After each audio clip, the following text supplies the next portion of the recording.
Welcome to Voices with Vervaeke. I'm joined again by my friend Brent Cooper. Brent is here to bring a very welcome perspective. I often say that Brent and I don't agree on everything, but Brent shows up in authenticity and good faith, and I think he is deserving of the same. And I hope that he feels that I'm extending that back to him. So welcome, Brent, and could you please maybe give a very short reintroduction of yourself, and then I'll introduce the topic we're going to start with. Yeah, thanks for having me back. I'm a political sociologist, a rogue one at that, and very engaged in the literal and sociological sense, and kind of in limbo right now for various reasons, but all the more reason to engage on this particular subject, which is metanoia, as you're gonna give your introduction. So, Brent, I'm going to talk to you about how I have used the word in my work and how I understand it, and then that will hopefully give something as a foil for you to enter into discussion with. The term for me is drawn out of for me, a Christian origin. It comes from the New Testament.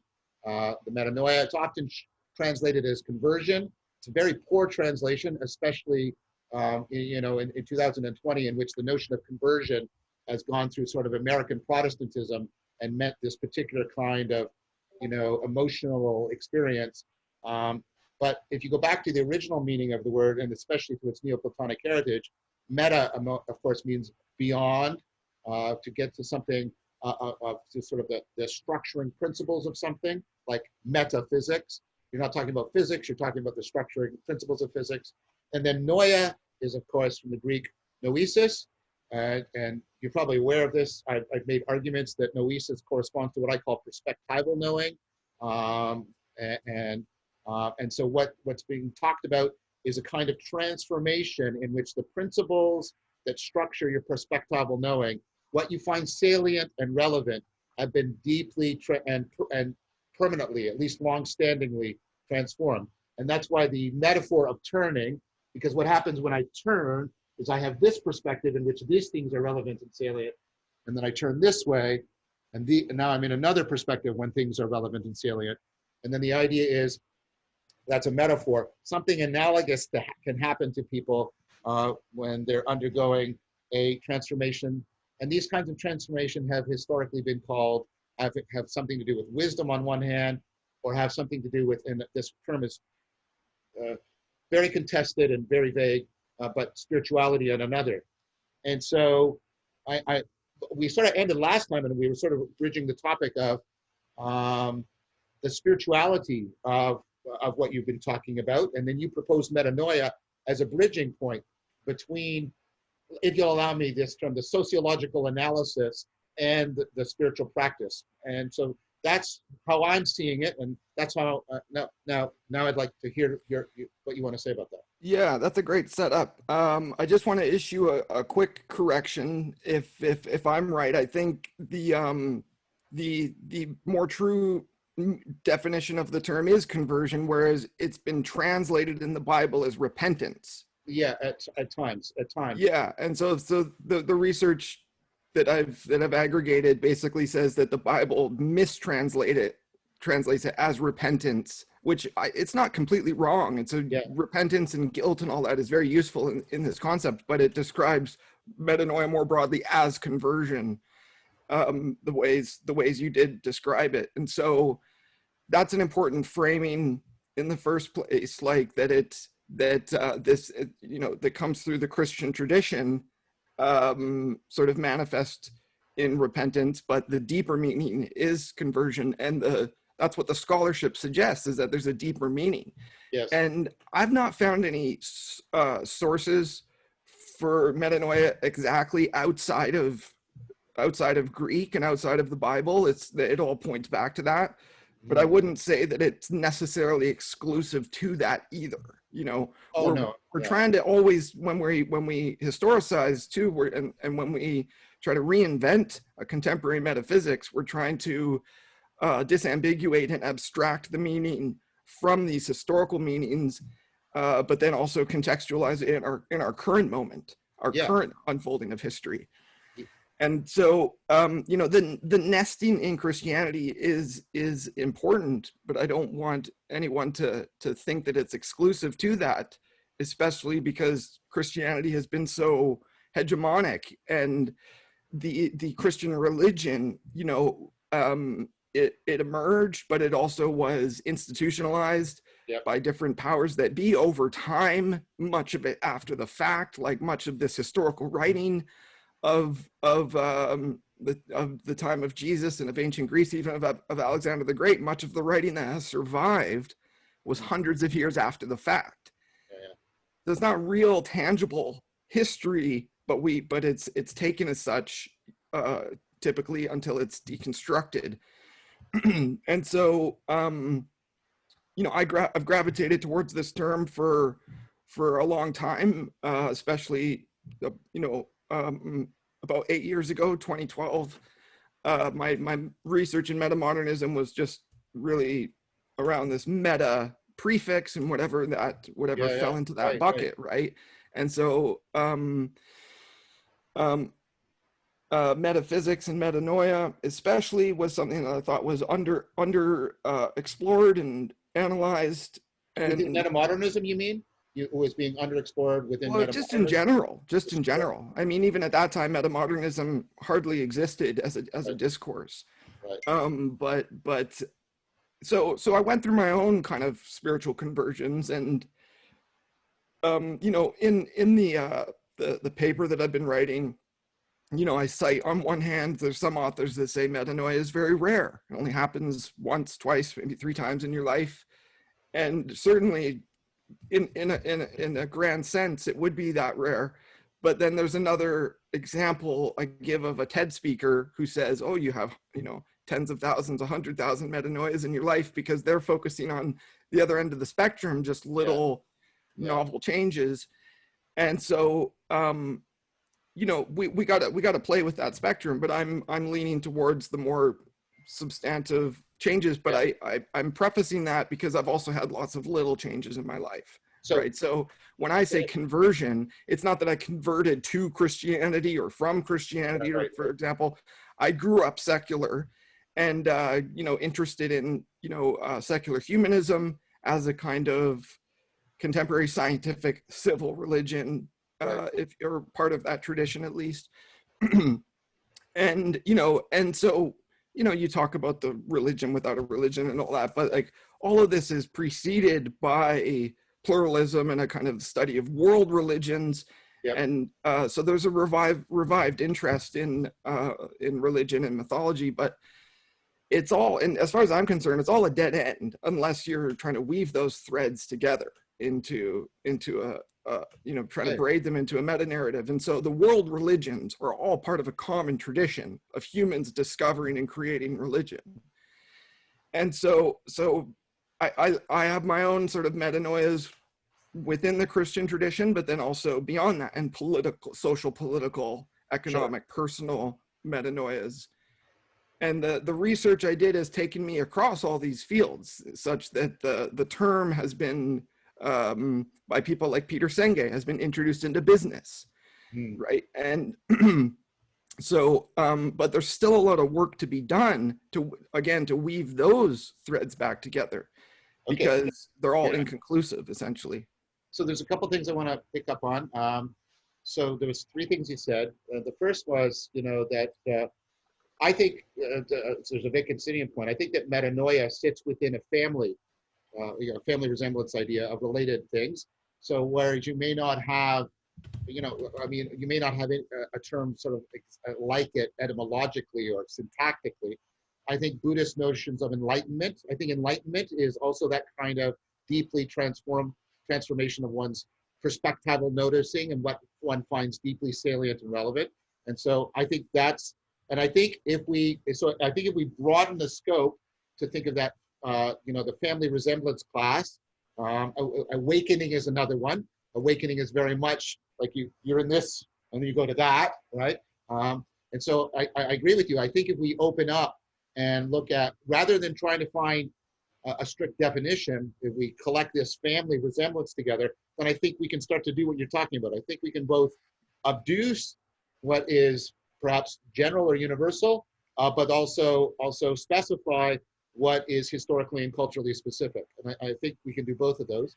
So on the second point, the idea of the spectrum, I don't know if you know this, the work I'm doing with Dana Gregg, I argue explicitly for that. And Andrew Newberg has done that as well in his book, so How Enlightenment Affects Your Brain. This is the idea of there being a continuum between the machinery of insight into things like the flow experience and mystical experiences, which I do experimental work on, and then full-blown awakening experiences in which people not just have a mystical experience, but they feel called to transform themselves in response to that. And so I think there's a continuum there. And I think remembering the continuum is very important, because if we just talk about this end over here, enlightenment, and people will, right? But if you make them realize deeply the continuum, then its relevancy and currency to them is much more apparent, much more apparent.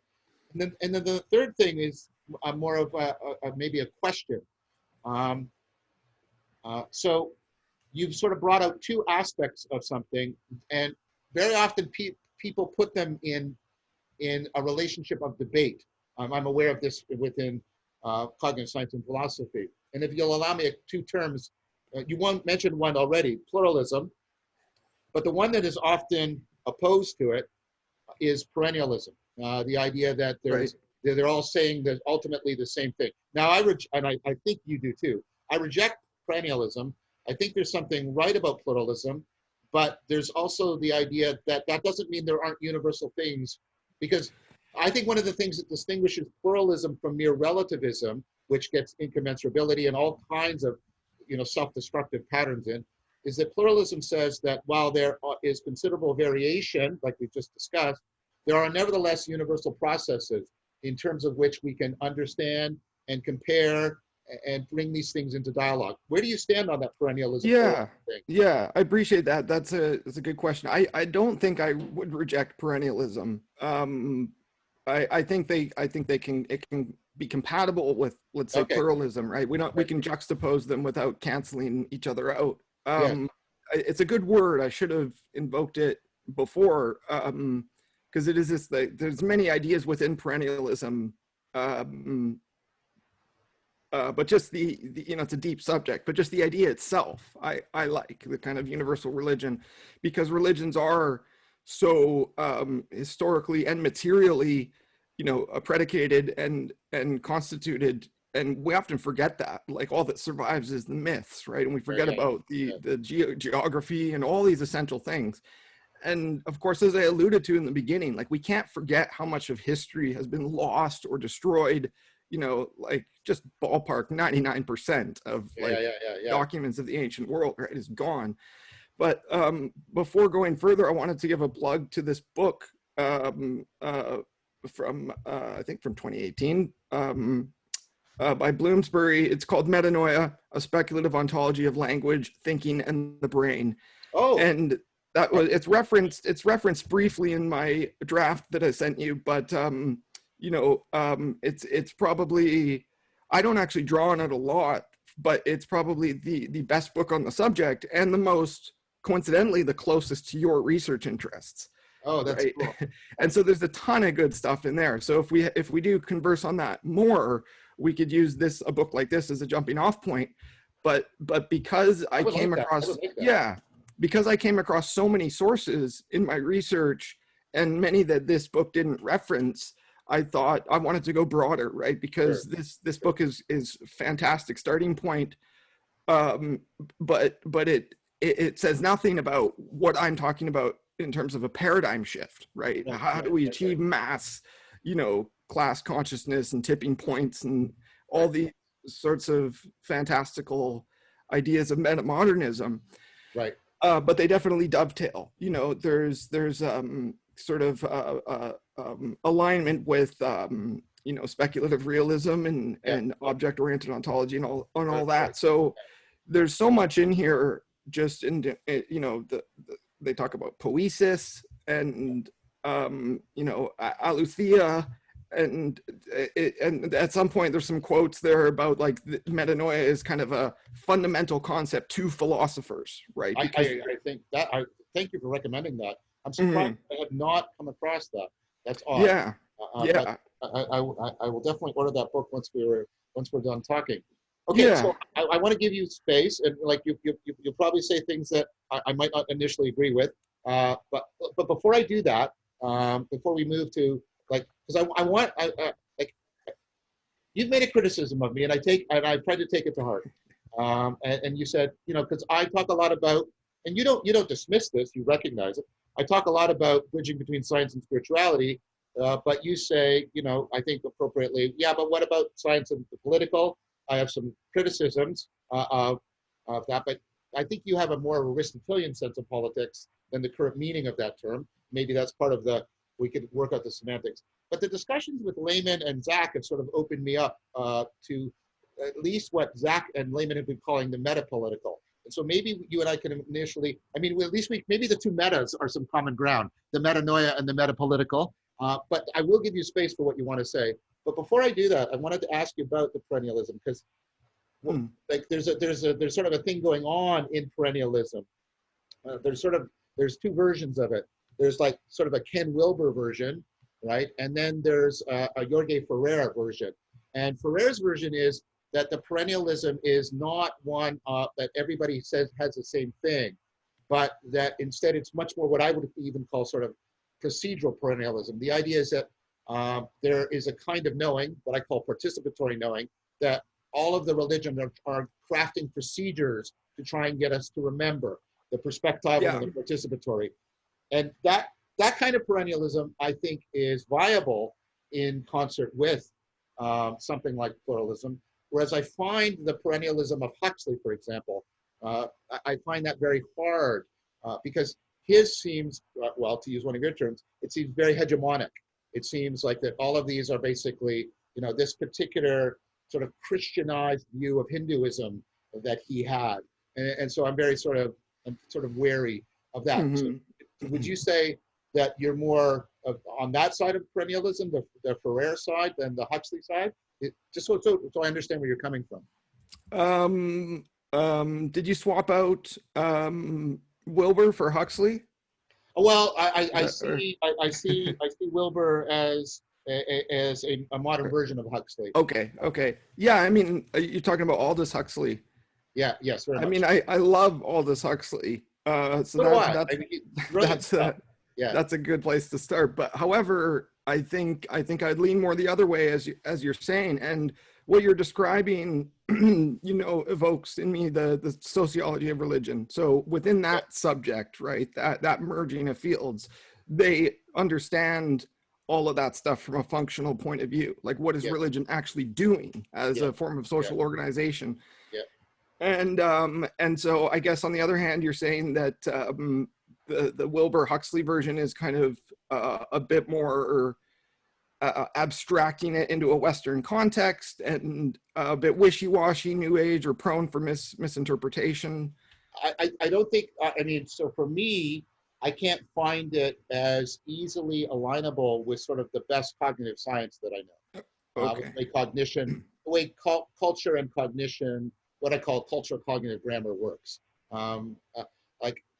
So while I think, you know, and Evan Thompson has made a very similar argument in his recent book, you know, Why I'm Not a Buddhist. You know, he argues that Western Buddhism has basically sort of crafted itself to look like it's very scientific, and then claim that all of Buddhism has always been more scientific. And I think he rightly criticizes what he calls Buddhist exceptionalism, the idea that somehow Buddhism, you know, and I'm a friend of Buddhism, you know that, right? That this is not a hostile skeptic from the outside. The same thing with Evan, right? I know Evan personally. And so that kind of exceptionalism, what I'm saying is there is a version, I'm not saying all versions, I'm saying there's a version or a branch, and maybe I'm doing something similar like what you did with the Meta-modernism stuff, but there's a branch of perennialism that sort of allies itself with various kinds of exceptionalisms. And that strikes me as, I don't know if you can make any kind of good justification for that move. That's what I'm criticizing. I think I understand. Sorry, I got distracted because I was trying to look up a world religions tree. Yeah. And this is something I came across a long time ago, but it came out of a research project and a foundation that I think dovetails with what we're talking about in, trying to, first of all, map everything, but then from that sort of macro perspective, you can trace the origins. And so in the tree, all the world religions do go back to not a single source, right, but a kind of weave, a kind of trunk, a thread of sources. And it's the same with languages, right? And I'm fascinated with that idea too, because again, we're talking about prehistory, before written history, kind of culture existed, and it was just extant. It didn't exist in the abstract. It just was, and I'm sure people had thoughts and stuff, but they didn't have writing. They didn't have institutions yet. They had language. And so that's mind-blowing in itself. And so, with metamodernism, we're trying to trace this long arc of history, and not throw the baby out with the bathwater, because all of these traditions still have something to teach. I get it. Your language example though is really pertinent. So what I'm proposing is something not like that there is one, there's one best language. Let's use a Chomskyan framework. I have criticisms of some of Chomsky's linguistics. Let's put it aside, because the idea of universal grammar, that all languages make use of universal grammar, but that doesn't mean that all languages have the same actual grammar. Right? They work very differently because they fit their historical context. And you shouldn't use the notion of universal grammar to try and say somehow German is a better language than Spanish or something like that. And I hear people do that all the time. They make exceptionalism arguments like blah, blah is a way more complex language than blah, blah. Yeah. And one of my criticism of Heidegger, by the way, is the way he has that kind of exceptionalism towards German as the best language in which one does philosophy or something like that. And that for me is like, no, that's very problematic. So that's what I'm criticizing. I think there's a universal, if you'll allow me the metaphor, and don't push me too hard on it.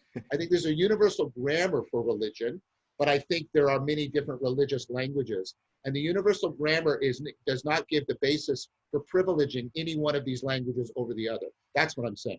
Yeah, exactly. And so with that said, like, I want to go in two directions, either simultaneously or one at a time. But one is we keep going in this broad abstract direction, but the other is, I wanted to touch on Christian metanoia, because we can talk about that within the bubble. Yes. Christianity, right? And so then it's contextualized in that greater context. Okay, so if I go there first, so the point I wanted to make though is, like, I've always been a dabbler in the different religions and fields, right? And I'm not just co-opting to mash up something. I'm, each one has its own complexity and depth. Yep. But I do think that at the end of the day, they're kind of dead ends, like, or cul-de-sacs rather. You gotta return to the source, and so there's within Christianity, there's many traditions, right? And I've gravitated towards certain traditions more, like Gnostic Christianity. Right. So, and my takeaway from that is that, God is kind of within, and you can, I don't mean in a crude sense that you have direct Gnostic access, but in a cognitive sense, you study and you enter the flow state. Maybe you take some substances, and you have a Gnostic experience, right? Which is your mind is lit up and it's integrating and synthesizing all this information. Right, very much. And so this is contemporary language, but my understanding of the Jesus metanoia itself in that time, and before I say this, I want to preface, like, Jesus may not have existed historically. Like, there's serious scholarly arguments you know, that deconstruct that notion. And so I want to give kind of just an honest take, because somebody like Jordan Peterson, for example, waffles on this topic and thinks maybe even Jesus came back from the dead. And so I want to draw a clear line, right? And so I'm not disrespecting Christianity. I'm taking it to a higher level than someone like Jordan Peterson. You need to historicize it, not. That's my cat. That's okay. So Jesus may have existed. I wrote a paper once that I found there was many people named Jesus at that time, and many, you know, crucifixion was a common practice. Yes. So since there's nothing that's still available written about Jesus at the time, you know, nothing gives us any real context, you know, eyewitness accounts, what is that worth? I want to start off on a clear speculative ground here, right? Sure. And I'm also going to preface and say, you know, I'm not going to say, you know, Jesus was a socialist or whatever, because these are anachronistic terms in that sense. However, that is kind of what I'm saying, is like Jesus was a rebel, a political rebel of his time. And he was basically persecuted and crucified for not just political crimes, but spiritual blasphemy, saying I am God and all this, right? And so the punchline that I'm getting to is that the metanoia of Jesus and of all of Christianity is to realize the divine spark within everybody, and so you're taking away that monotheistic authority from the state and bringing it into yourself, right? So Jesus, as a Jew under Roman rule, is saying, no, excuse me, I'm God. You can't tell me otherwise. And so I really respect that notion, right? I mean, if Christianity is about anything, fundamentally it hangs on that. And so this is why I don't want to fetishize the character of Jesus at all. We're talking about 2,000 years ago. It's got nothing to do with you know, the internet and you know, modernity. So we have to, you know, again, not throw out the baby with the bathwater, but recontextualize all these things, relearn all these things, and be it. Stop talking about religion, stop talking about this or that figurehead, but embody it. And so my own realizations have been along those lines, is not that I'm the Messiah, right? There is no Messiah, but then I'm going to try to live up to those principles, and not the principles as you know, sort of distilled by this or that church, which can very easily be co-opted into a political agenda or whatever, you know, or just as a mechanism of social control. But as this, so to bring back this term perennial, as this perennial realization that divinity is within us all, and that we have to nurture that and practice it through spirituality. And if we're going to have religion, and if we're going to institutionalize it, then it needs to be far, far, you know, more ethical than what we've seen historically. It needs to be totally nonviolent, totally humanist. And this is what people like Martin Luther King and Gandhi embodied and pursued with the same vigor as a kind of Christ figure. Yeah, that's wonderful. So just, you recommended a book to me. Have you read April DeConnick's book, The Gnostic New Age? Because no. she basically, she's one of the people there. So the Gnostics have undergone, you're probably aware of this, they've undergone a sort of a significant revival and revisioning within scholastic work. I mean, not that it's not a good book. Hans Jonas' book is, I think, a very important book. But since then, there's been a reinterpretation. And some people are even questioning whether there was ever something like the Gnostics.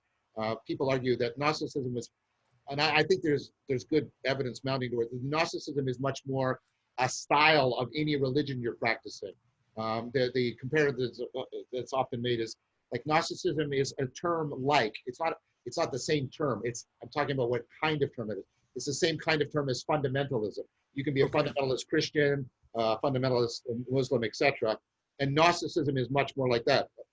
I don't know if you know, there's an episode in my series that I did on Gnosis and Gnosticism, and I've done some talk on this. But anyways, one of the things that the Connick brought out, and this is the way I argued it. I want to know what you think about this, because I argue that the Gnostics, and there's problems with the Gnostics. They also have a dark history. They go into the European underground and get associated with all kinds of conspiracy theory crap, and there's been danger there in their history.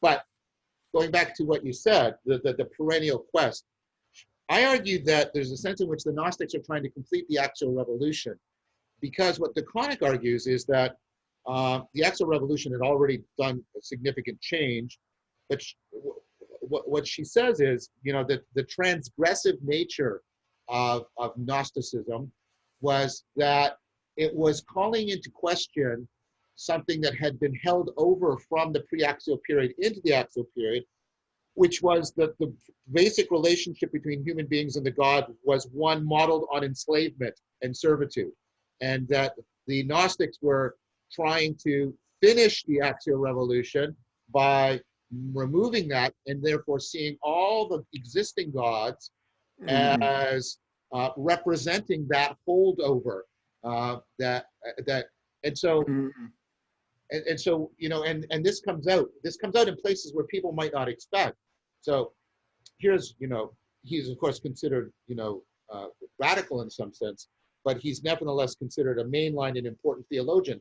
Paul Tillich, when Paul Tillich talks about the God beyond the God of theism, he's basically making that same argument. He's making the argument that we haven't completed the axial revolution, if that's something we want to do, but nevertheless, right, because we're still bound to this grammar of sacredness and slavery being bound together.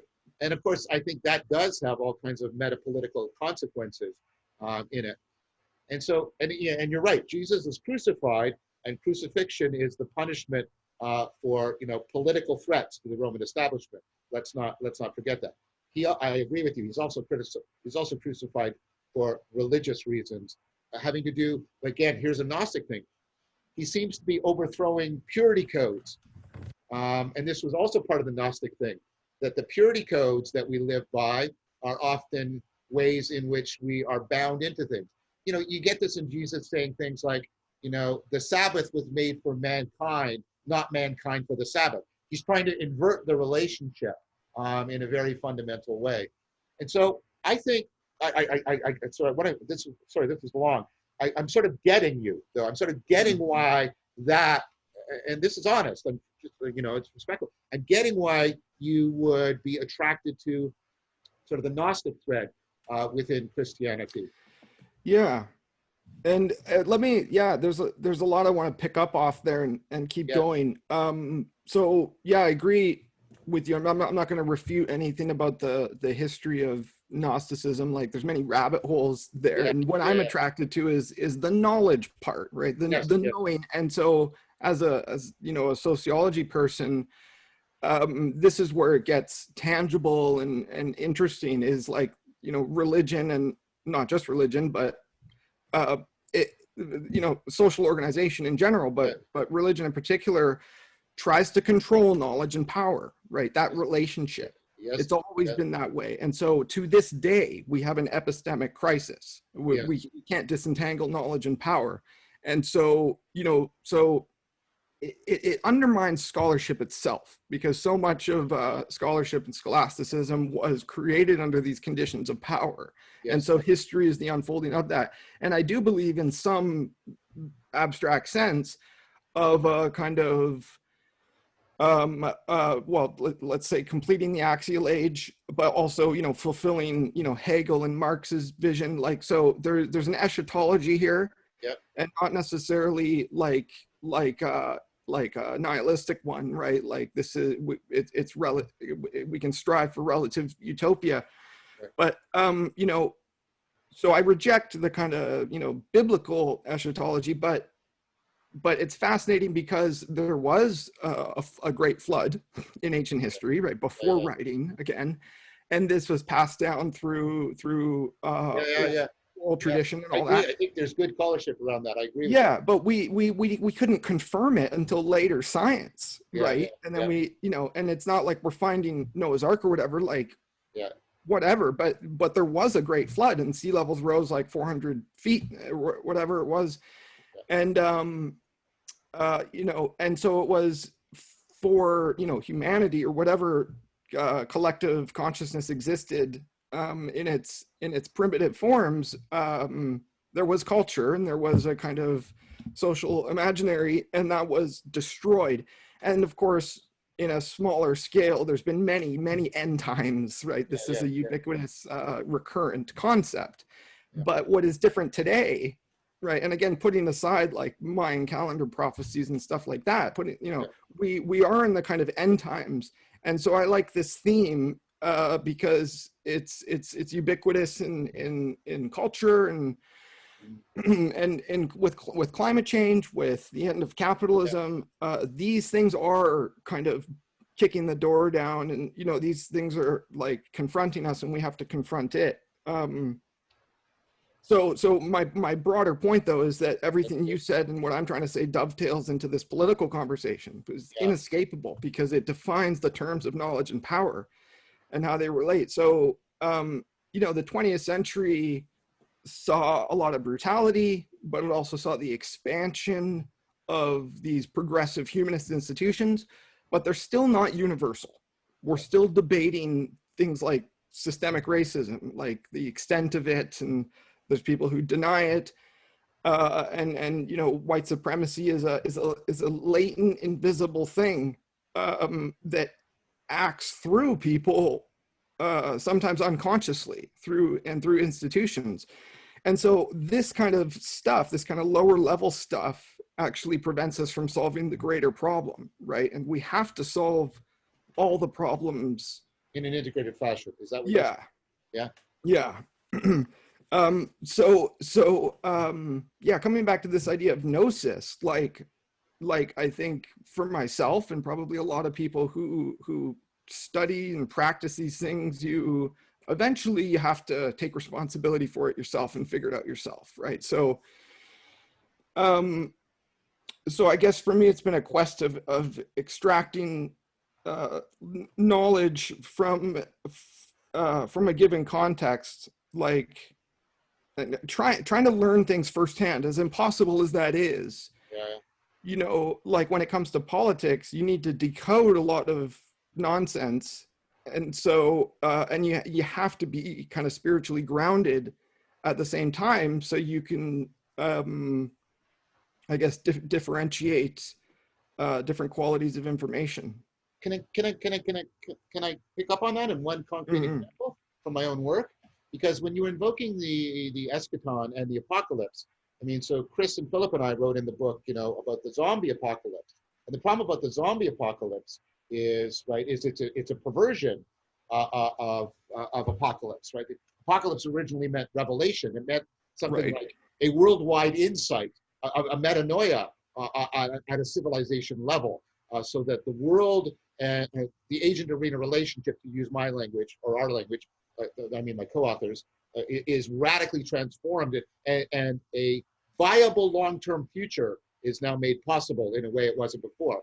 The myth is you have decadence, and it can, right, and the only future is a decadent one, and then you get this metanoia that's systemic across the civilization, and then a viable future becomes available. But the point about the zombie apocalypse is it expresses without articulation. Sorry, I misspoke. It expresses without articulation the meaning crisis and how it's infecting our notion and basically shutting it down. Because what the zombie apocalypse is it's the perversion. The zombie is a perversion of the resurrection.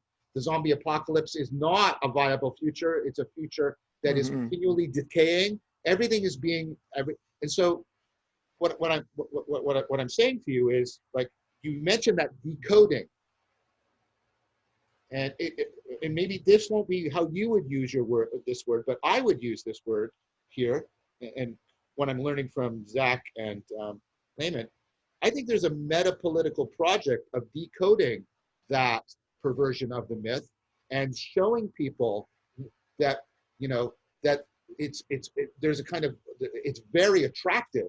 That goes without question, but it's attractive in a way that's entrapping, and it's preventing, right? It's preventing the kind of transformation we need in order to try and bring about a viable future. Now, is that an example of the kind of thing you're talking about? Where like we're like I was trying to get people, we were trying to get people to see this myth. Because, oh, I don't believe in mythology. Yes, you do. You believe in this. You believe in this, and you enact it. And you will do these huge social rituals, going on zombie walks and dressing up like zombies, watching food, right? But you're not, if you'll allow me your verb again, you're not decoding this. You're not seeing what's being articulated in here, and you're not, and worse, you're not seeing what's being perpetuated in this mythos and how it's hamstringing you in a very, very powerful way. So I have this ambivalent attitude towards the zombie apocalypse. I mean, I think it's important as a phenomena, but I think people need to decode it and understand what it's doing. Is that a fair example? I'm trying to it's a great, my own work. It's a great example because I've thought about the zombie apocalypse a fair bit. I haven't written about it yet, but we'll see. Let me see if I can just explain my thoughts because zombie culture is big. You know, I'm not a big horror buff. There's lots out there, but I like meta humor. So for example, you take the movie Shaun of the Dead. It's very popular kind of play on zombie films, right? And so I love that kind of stuff. But so for me, you know, the cultural depiction of zombies is like the living dead and they eat brains and all this. And it's ironic because what I see as zombie culture, and I have no doubt there's a lot written on this, but zombie culture is like consumerism. So you're sort of kind of mindless, just droning around, and you know, and the idea of eating brains is ironic too, because it's like this longing for knowledge, but you don't work. You want to take the shortcut and just nourish yourself, cannibalizing somebody else, right? So a lot of these sort of myths, wherever they originate from, they do kind of layer and complicate some simpler truth. Like in the case of zombies, it's like, you know, it's maybe a death denial mechanism, and it serves functions and sublimates all these things and entertains us. But if we're to decode it, I would say the zombie apocalypse would be, you know, just people who are sort of uncritically drifting through the world, even if they're very smart, you know, if they're just mindless consumers, that the zombie apocalypse is awakening from that, right? And breaking the mold that you're in and eschewing those habits, right? And eschewing the literalism of the myth. Right. Always looking at the deeper level. And it seems like, you know, coming back to mass metanoia, it seems like we're not getting any closer. You know, like there's things like the zeitgeist movement and other things like that, which are trying to build mass consciousness and a kind of political cultural meta narrative, which in large part is perennial. It's like the interesting thing about the zeitgeist movement is that it was, you know, consciously kind of theatrical and vaudevillian, and it merged all these religions and said, look, well, the myths of Jesus is just like Horus or whatever, and you know, so it was kind of meta historical, but ultimately, like, I wanted, and you know, I strive for these things to dovetail more. Like, I don't think the zeitgeist movement in itself has any kind of conclusion. It's all a prelude to some institutional change. Like, we're all, and this is why I believe in convergence. It needs to dovetail more, not more people start more spin-off projects. And so, and none of it is perfect, right? We have to take the best of each thing. And so, that was my riff on the zombie idea. So that's great. We're sort of coming to the end of the hour, so I don't know if I want to start another big topic, but I'd like to invite you to come back and we continue. We got started a little late, so I don't think we've been talking that long.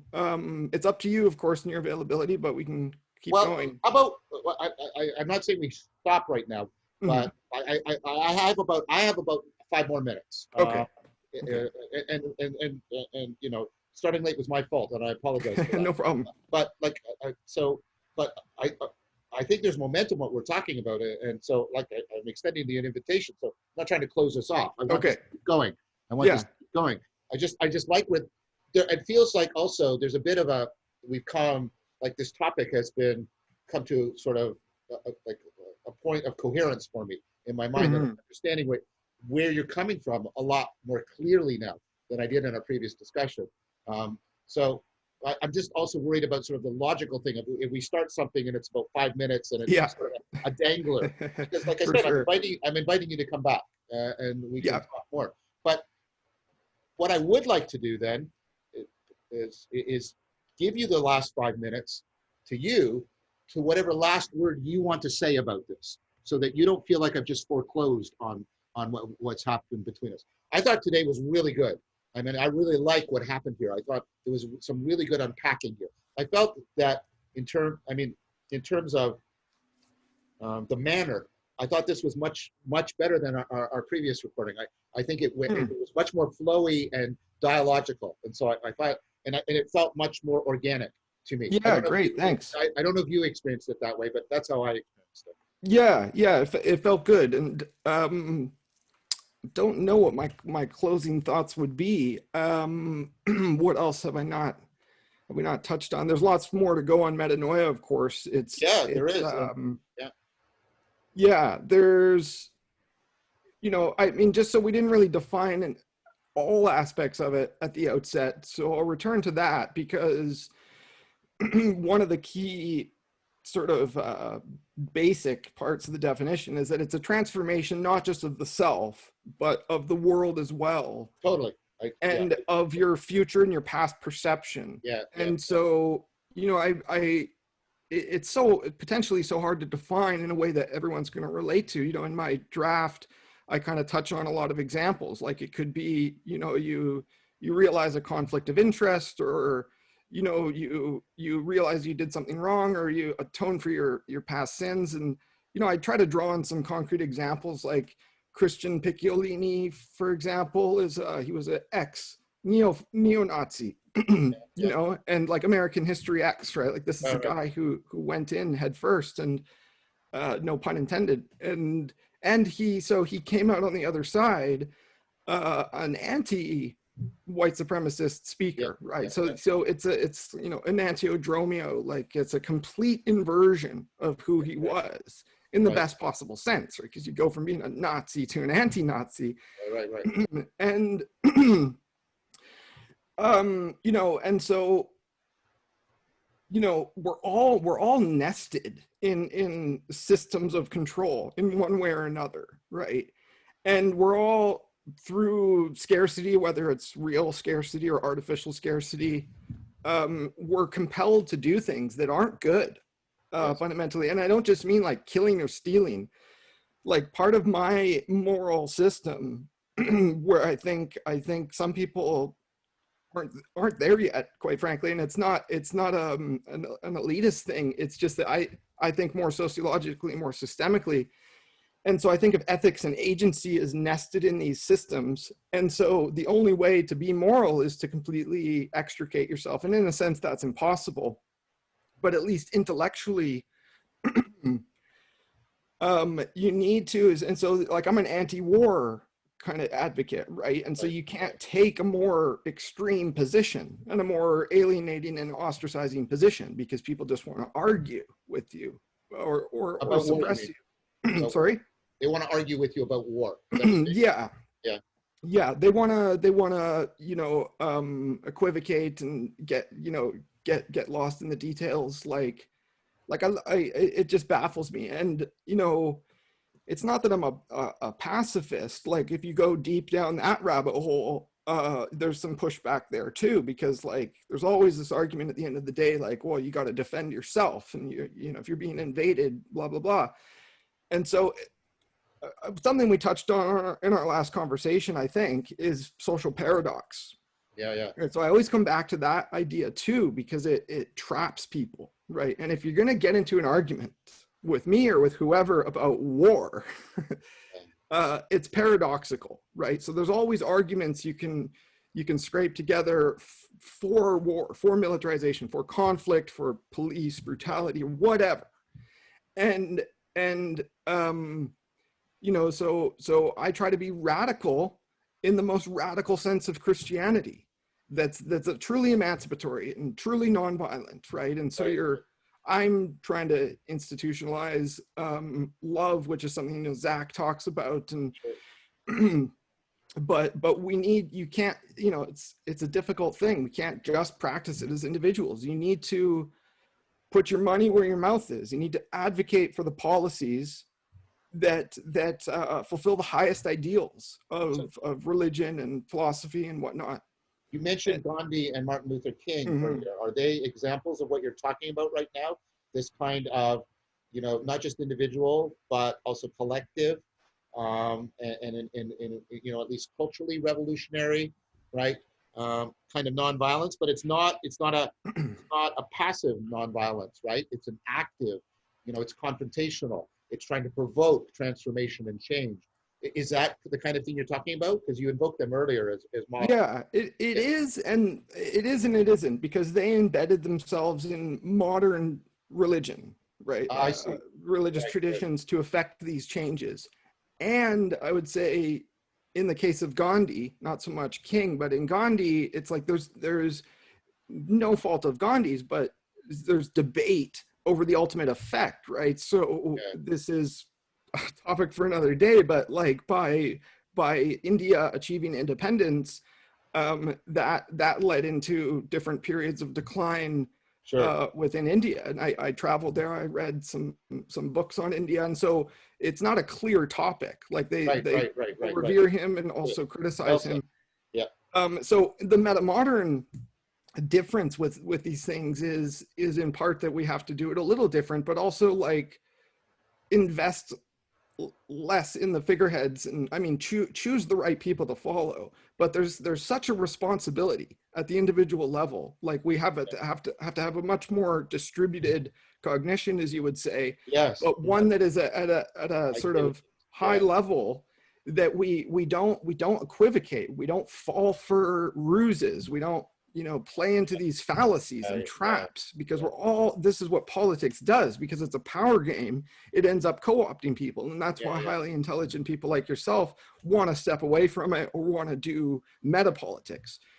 Right. But I would close with the point to challenge you, and as well as Zach and Layman, to, you know, to do the harder thing, which is to join me in the ongoing literacy of leftist and progressive and socialist politics. You actually know what's going on, because you can't trust virtually anybody in the media ecosystems except the people who are consistent and advocating for the universalist policies, right? So common expression in defensive leftism is that, you know, that we're in fact just advocating for what are now mainstream policies. So the left should be the new center, not whatever is happening in the current center with Biden and Kamala Harris and unit, you know, quote unquote unity projects. And it's really, you know, getting back to basics: universal healthcare, universal education, you know, with a kind of a buffet of policy instruments like UBI and modern monetary theory that enable this paradigm shift. But as we get closer, Layman did bring up UBI and other things like that. Yeah, right. He was talking about that, and so I'm just to defend him a little bit. Sure. There's lots of puzzle pieces floating out there, and you know, Andrew Yang is for UBI, and I like him insofar as he's for that. But and he likes Bernie. You know, but what happened over the last 5 years politically is just a mess, and I blame a lot of people who refused to participate in that discourse and that movement, right? And in one sense, it's never too late, you know, but we keep missing these windows. And so we need to converge, right? We need all these different discourses and communities and political movements to actually consolidate. And it has to consolidate under the authentic progressive leadership, which is somebody like Bernie Sanders, right? Even though he's not running for president anymore, he's still active and he's still an important politician and leader. And so the way these things fall apart and get fragmented so easily is not for lack of trying, right? It's because of the way power operates and capital through media institutions and think tanks and, you know, all of these people hanging on to their power. And I guess maybe a way to bring it back to religion and to close it out is like, you know, these are, you know, kind of death denial mechanisms again. And we have to recognize how, you know, our own mortality, our own collective mortality, and there's literally nothing to cling to except these universal values. You know, that is what moves the needle.